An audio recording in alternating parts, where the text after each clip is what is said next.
Namaste dear students, welcome to our video lesson.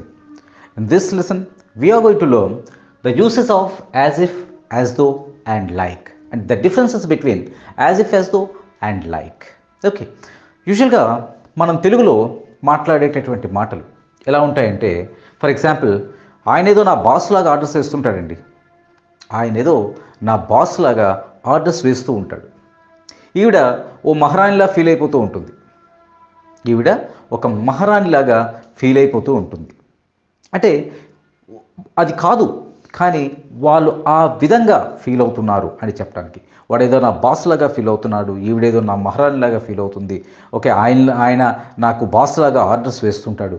ఇటువంటి sentences అంటే ఇటువంటి ఎక్స్ప్రెషన్స్ అంటే కాకపోయినా అయినట్లుగా ఆ విధంగా ఫలానా విధంగా ఒకరు బిహేవ్ చేస్తున్నారు. అతను నా బాస్ లాగా బిహేవ్ చేస్తున్నాడు, ఆవిడ ఒక మహారాణిలా ఫీల్ అవుతుంటుంది. ఈయనేదో నా బాస్ లాగా ఆర్డర్స్ వేస్తూ ఉంటాడు. అంటే ఏదో కాకపోయినా అయినట్లుగా ఒకరు ప్రవర్తిస్తూ ఉండటం. ఇటువంటి మాటల్ని ఎలా చెప్తాం అంటే simple as if, as though and like. వీటిని యూజ్ చేసి మనం ఇటువంటి మాటల్ని అంటే చెప్తూ ఉంటాం. అంటే ఫలానా విధంగా ఫీల్ అవుతున్నారు, ఫలానా విధంగా బిహేవ్ చేస్తున్నారు. ఇటువంటి మాటలు చెప్పడానికి మనం as if, as though and లైక్ని యూజ్ చేస్తాం. ఓకే, మీరు కేర్ఫుల్గా అబ్జర్వ్ చేస్తే ఇందులో కూడా టూ పార్ట్స్ ఉంటున్నాయి. అంటే ఈ సెంటెన్సెస్లో కూడా టూ పార్ట్స్ ఉంటూ ఉన్నాయి. అవేంటి? అతను నా బాస్ లాగా బిహేవ్ చేస్తున్నాడు, బాస్ అయినట్లుగా బిహేవ్ చేస్తున్నాడు. ఓకే, అంటే ఏంటి? అతను నిజానికి నా బాస్ కాదు. ఇందులో ఒకటి బిహేవ్ చేస్తాడు, అతను ఏదో నా బాస్ అయినట్లుగా బిహేవ్ చేస్తాడు ఒక part.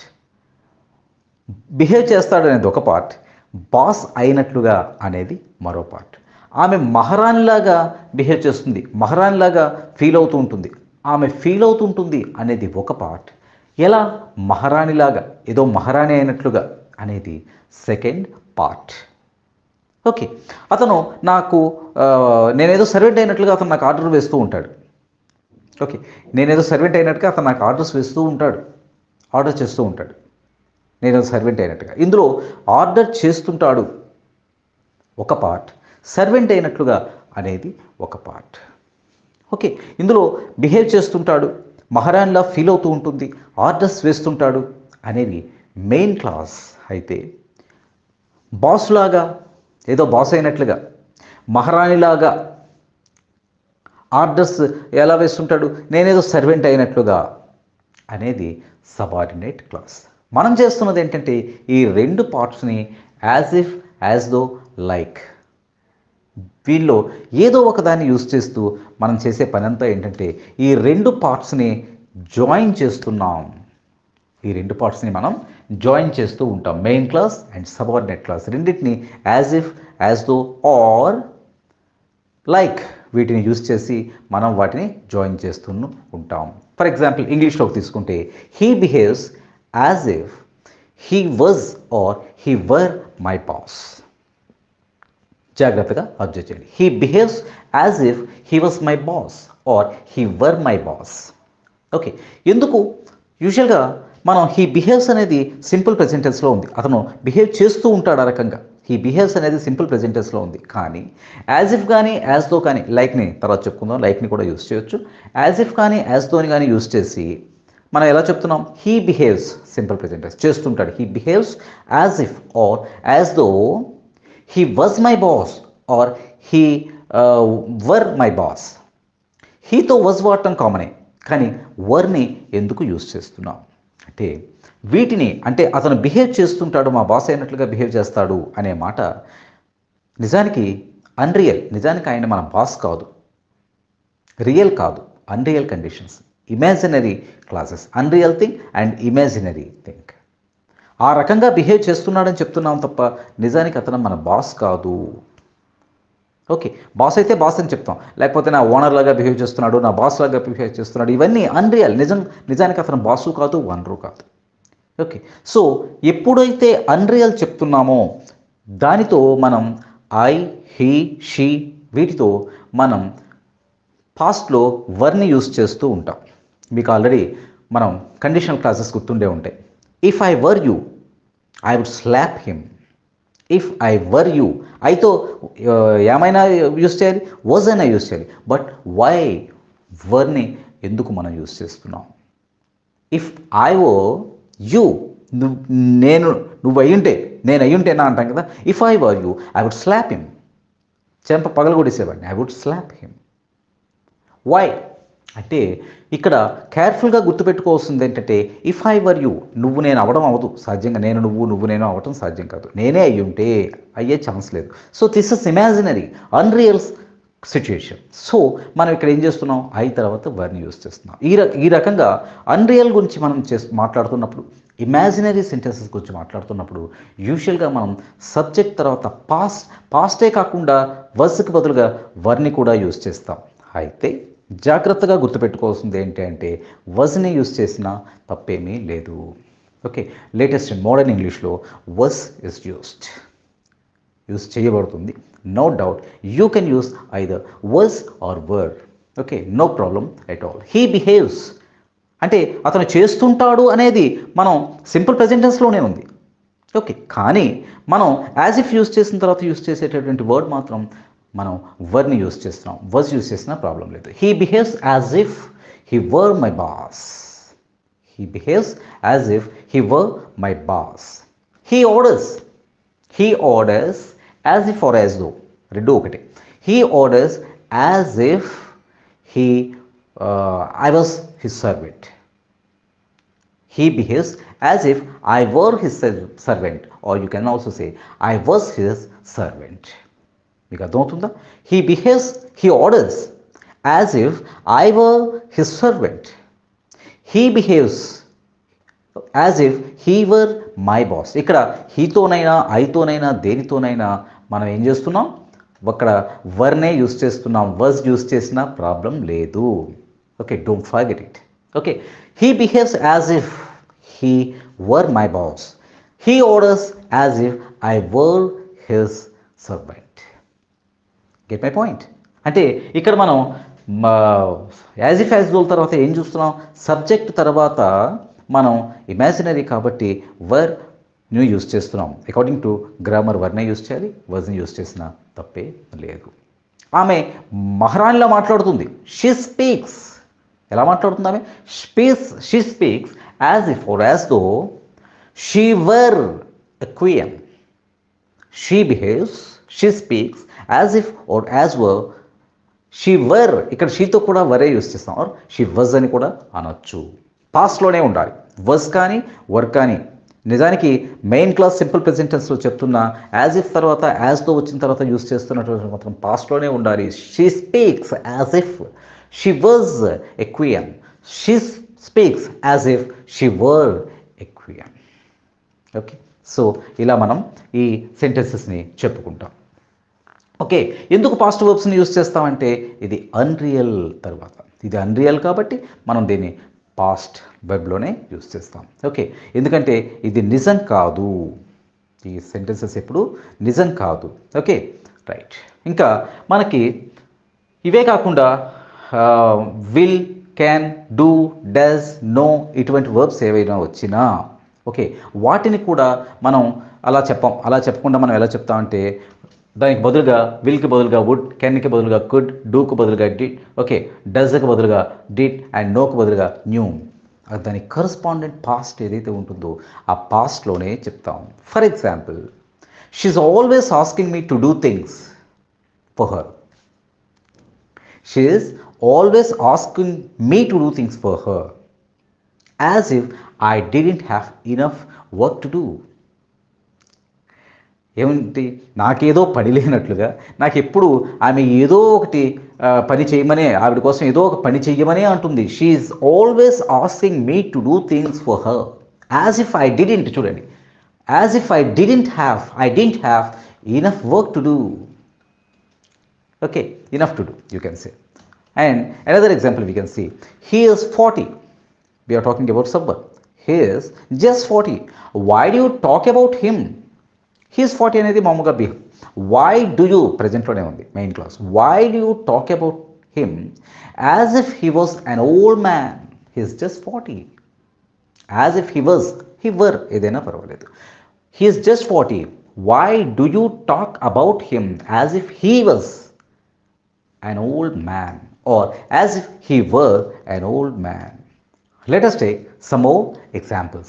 Okay, they treat me as if I was their own son. ఇక్కడ దే ట్రీట్ మీ, వాళ్ళు నన్ను ఎలా ట్రీట్ చేస్తుంటారు? They treat me as if or as though I was their own son. వాళ్ళు నన్ను కన్న బిడ్డలాగా ట్రీట్ చేస్తారు. ఐ వాజ్ లేదా ఐ వర్ అని ఎందుకు అన్నాం? నిజానికి నేను కొడుకును కానప్పటికీ. How do they treat? They treat me as if I was or I were their own son. అర్థమవుతుందా? Because I'm not, this is also unreal. I'm not there sun, but they treat me as if I was their own sun. Okay, అంటే సొంత కొడుకును కానప్పటికీ నిజానికి వాళ్ళు కొడుకులాగా, కొడుకు అయినట్లుగా మనల్ని చూస్తూ ఉంటారు. ఓకే, అయితే ఎప్పుడు వీటిని యూస్ చేస్తూ మనం imaginary condition, imaginary sentence, unreal sentences మాత్రమే యూస్ చేస్తామా? యాజ్ ఇఫ్, యాజ్ దోల్ని యూస్ చేస్తూ? నో. ఓకే, వీటితో మనం ఇమాజినరీ కాకుండా రియల్ సెంటెన్సెస్కి కూడా వీటిని యూస్ చేస్తాం. షీ లుక్స్, ఫర్ ఎగ్జాంపుల్ మనం చూస్తాం, she looks as if as though she is rich. She looks as if or as though she is rich. ఇలా ప్రజెంట్ని కూడా చెప్పొచ్చు, యాజ్ ఇఫ్ తర్వాత ప్రజెంట్ని కూడా చెప్పొచ్చు. కానీ డిఫరెన్స్ ఏంటంటే పాస్ట్ని చెప్పినప్పుడు ఏమవుతుంది? పాస్ట్ని చెప్పేటప్పుడు అవి అన్రియల్, రియల్ కాదు. For example, she behaves, she looks at a something, ఆమె ఏదో వేసుకుంది, ఆమెను చూస్తే మనకి ఎలా కనిపిస్తుందంటే ఆమె she looks as if she was rich or she were rich. అంటే అర్థం ఏంటి? ఆమె ఏదో రిచ్ లాగా కనబడుతుంది. హియర్ వి నో ఆమె రిచ్ కాదు అని తెలుసు, కానీ అలా అయినట్లుగా కనిపిస్తుంది. వెన్ యాజ్ ఇఫ్ తర్వాత యాజ్ దో తర్వాత పాస్ట్ వర్బ్ని యూస్ చేస్తే అన్రియల్, కానీ యాజ్ ఇఫ్ తర్వాత యాజ్ దో తర్వాత ప్రజెంట్ వర్బ్ని యూస్ చేస్తే ఇక్కడ అర్థం ఏమవుతుందంటే అది రియల్ కావచ్చు. Because she looks as if as though she is rich. She is rich అన్నాం. షీ ఈజ్ రిచ్ అంటే ఏమో ఆమె రిచ్ లాగా కనిపిస్తుంది. ఇక్కడ మన ఉద్దేశం ఏంటంటే ఆమె రిచ్ ఏమో, రిచ్ అవునో కాదో మనకి తెలియదు. But she looks as if she was or she were rich, as if she was rich or she were rich అని అన్నాం అనుకోండి. అప్పుడు she looks as if or as though తర్వాత మనం past she was rich or she were rich అని use చేసాం అనుకోండి. అప్పుడు దాని అర్థం ఏంటంటే ఆమె ఏదో రిచ్లా కనిపిస్తుంటుంది, నిజానికి ఆమె రిచ్ కాదు. So you find the difference. As if తర్వాత ప్రజెంట్ వర్బ్ యూస్ చేస్తే అవునేమో అనే మీనింగ్ వస్తుంది, కావచ్చు అనే మీనింగ్ వస్తుంది. యాజ్ ఇఫ్ తర్వాత పాస్ట్ వర్బ్స్ని యూస్ చేస్తే, వర్స్ వర్లను యూస్ చేస్తే అది కాదు అని డెఫినెట్గా అలా బిహేవ్ చేస్తుంది, కానీ కాదు అనే అర్థం వస్తుంది. Suppose he talks as if he knows everything. He talks as if he knows everything. అతను అన్నీ తెలిసినట్లుగా మాట్లాడతాడు. హీ నోస్, హీ టాక్స్ అనేది మామూలుగా చెప్పాం. యాజ్ ఇఫ్ తర్వాత ఏం వాడాం? హీ నోస్ వాడాం. As if he knows everything, అన్నీ తెలిసినట్లుగా మాట్లాడతాడు. ఇక్కడ దీని అర్థం ఏంటంటే ఏమో అన్నీ తెలిసేమో, అతనికి అన్నీ తెలిసినట్లుగా మాట్లాడతాడు, తెలిసేమో. అలా కాకుండా he talks as if he know everything అని పాస్ట్ వర్బ్ని యూజ్ చేసామనుకోండి. అప్పుడు అర్థం ఏమవుతుందంటే అతను అన్నీ తెలిసినట్లుగా మాట్లాడతాడు, నిజానికి ఏమీ తెలియదు. అర్థమవుతుందా? అంటే ప్రజెంట్ వర్బ్ని యూస్ చేస్తే అక్కడ అర్థం ఏంటి వస్తుంది? ఆయనకు తెలుసేమో అనే మీనింగ్ వస్తే, అంటే రియల్ అనే మీనింగ్ వస్తే, పాస్ట్ వర్బ్ని యూస్ చేసేటప్పుడు ఖచ్చితంగా అది అన్రియల్ అనే మీనింగ్ వస్తుంది. Let us take another example. She acts as if or as though, ఏదైనా ఒకటి. She acts as if she is not even listening to me. She acts how? ఆమె ఎలా నటిస్తుంది? She acts as if she is not even listening to me. ఆమె అసలు నన్ను విననట్లుగా నటిస్తుంది, నిజానికి వింటుందేమో, వినట్లేదేమో. సో ప్రజెంట్ వర్బ్ని యూజ్ చేసేటప్పుడు యాజ్ ఇఫ్, యాజ్ దోల తర్వాత మనం ప్రజెంట్ వర్బ్ని యూజ్ చేస్తే ఆటోమేటిక్గా దాని అర్థమే అవుతుందంటే నిజం అవ్వచ్చేమో అని. కానీ పాస్ట్ వర్బ్ని యూజ్ చేస్తే ఖచ్చితంగా నిజం కాదు, అన్రియల్ అండ్ ఇమాజినరీ అని అర్థం. And one more thing, as if, as దోలను యూజువల్గా మనం కొన్ని వర్బ్స్తో యూజ్ చేస్తాం. ఫర్ ఎగ్జాంపుల్ లుక్స్ అంటే యూ లుక్ అని అన్నాం. ఓకే, ఇలాగా look, sound, okay, and smell, feel ఇటువంటి వర్బ్స్ తర్వాత యూస్ చేస్తాం. ఎందుకు ఇలా అంటే ఇవన్నీ భావనలు. నువ్వు అలా కనిపిస్తున్నావు, నాకు అలా వినిపిస్తోంది, ఓకే, దాని వాసన అలా వస్తుంది, ఆమె అలా ఫీల్ అవుతుంది.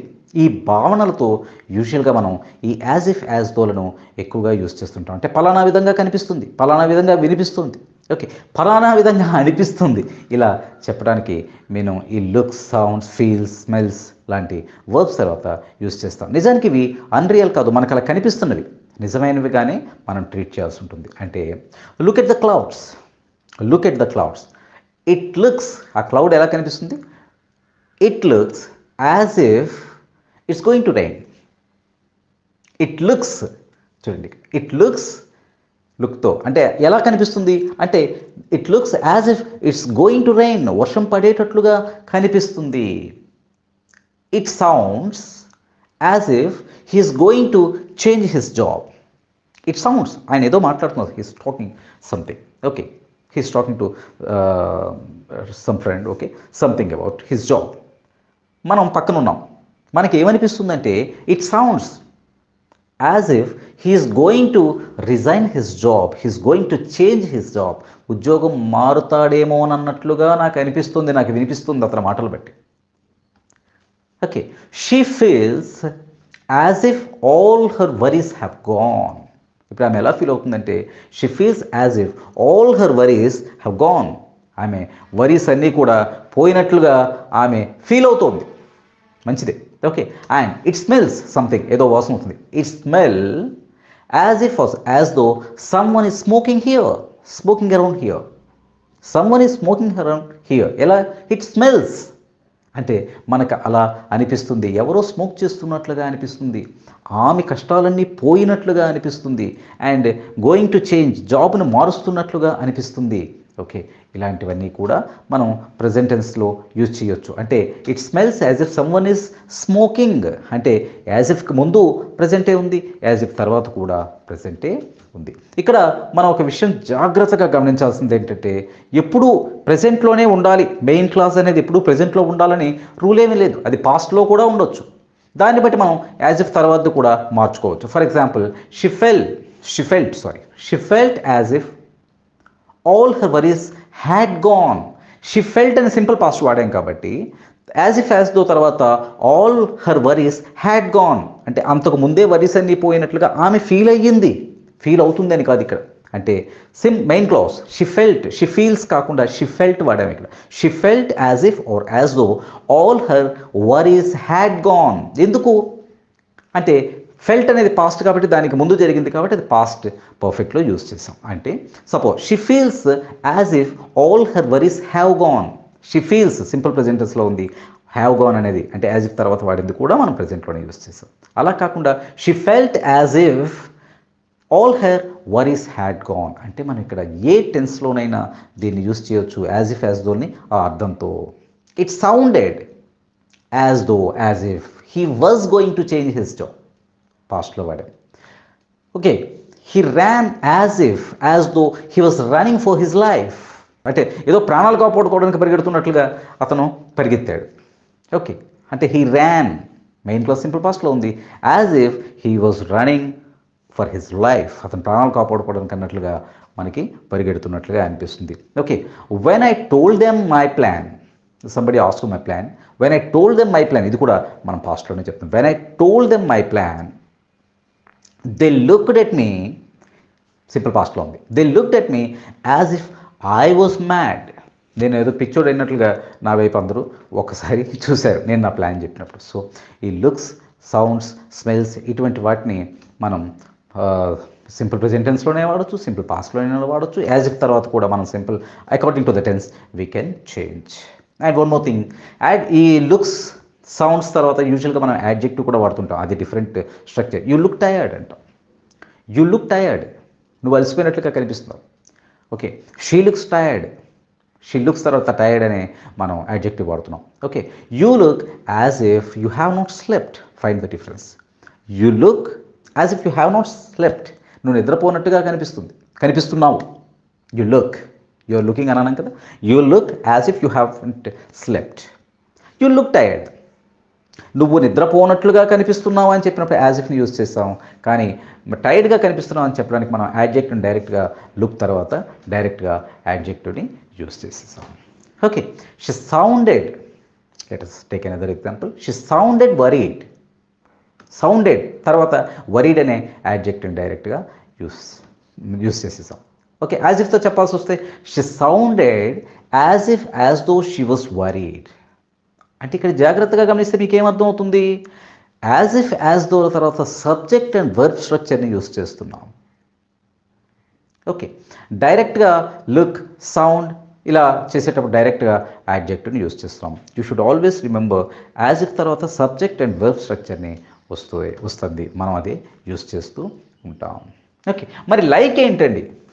లైక్ కూడా యాజ్ ఇఫ్ యాజ్ దో బదులుగా యూజ్ చేయొచ్చు. కానీ చిన్న డిఫరెన్స్ ఏంటంటే you look as if you haven't slept last night. You look as if you haven't slept last night. Subject verb, you haven't subject verb. దీన్నే you look like you haven't slept అని కూడా అనొచ్చు. And ఈ లైక్ని సాధారణంగా మనం spoken ఇంగ్లీష్లో, common కాన్వర్జేషన్స్లో, general కాన్వర్జేషన్స్లో యూజ్ చేస్తూ ఉంటాం. He sat there smiling. ఎలా కూర్చున్నాడు ఆయన? He sat there smiling as if it was his birthday. ఏదో వాడు పుట్టినరోజు అయినట్టుగా రిలాక్స్డ్గా నవ్వుతూ కూర్చున్నాడు. లైక్తో దీన్ని చెప్పాల్సి వస్తే he sat the smiling like it was his birthday. Okay okay, so మరి ఏంటండి difference? As if, as though, like మూడింటిలో ఒక సెంటెన్స్ చెప్తున్నాం. ఏంటి డిఫరెన్స్ అంటే ఒకటి గుర్తుపెట్టుకోండి, యూజువల్గా ఈ లుక్, స్మెల్, లైక్, ఫీల్ ఇటువంటి వాటితో మనం లైక్ని యూజ్ చేస్తాం. మీకు అర్థమవుతుందా? ఈ లుక్, ఇటువంటి స్మెల్, ఓకే, సీమ్స్ అండ్ ఇటువంటి వాటితో మనం యూజువల్గా లైక్ని యూజ్ చేస్తాం. మిగతా వర్బ్స్తో సాధారణంగా మనం యాజ్ ఇఫ్ యాజ్ దోల్ని యూజ్ చేస్తాం. ఏది వాడినా అర్థం ఒకటే. భావనలతో చెప్పేటప్పుడు మనం లైక్ని యూజ్ చేసినా పర్లేదు, యాజ్ ఇఫ్ని యూజ్ చేసినా పర్లేదు. అండ్ యాజ్ ఇఫ్ తర్వాత సాధారణంగా మిగతా విషయాల్లోకి వచ్చేసరికి అంటే ఈ సౌండ్స్, లుక్స్ అలా చెప్పేటప్పుడు యాజ్ ఇఫ్, లైక్ అన్నీ ఒకలాగే పనిచేస్తాయి. అలా కాకుండా మామూలుగా అయితే లైక్తో నౌన్ ఆర్ ప్రొనౌన్ వస్తుంది. యాజ్ ఇఫ్ యాజ్ దోల్ తర్వాత సబ్జెక్ట్ అండ్ వెర్బ్ వస్తుంది. That's all the class for today. And మీకు అర్థమైందనే అనుకుంటున్నాను. And let us do some exercises. Okay, thank you very much my dear students. ఈ వీడియో మీకు నచ్చితే like చేయండి, share చేయండి మరియు వీడియో దిగువ సబ్స్క్రైబ్ బటన్ పై క్లిక్ చేసి సబ్స్క్రైబ్ చేయండి. మరిన్ని వీడియోలు పొందండి.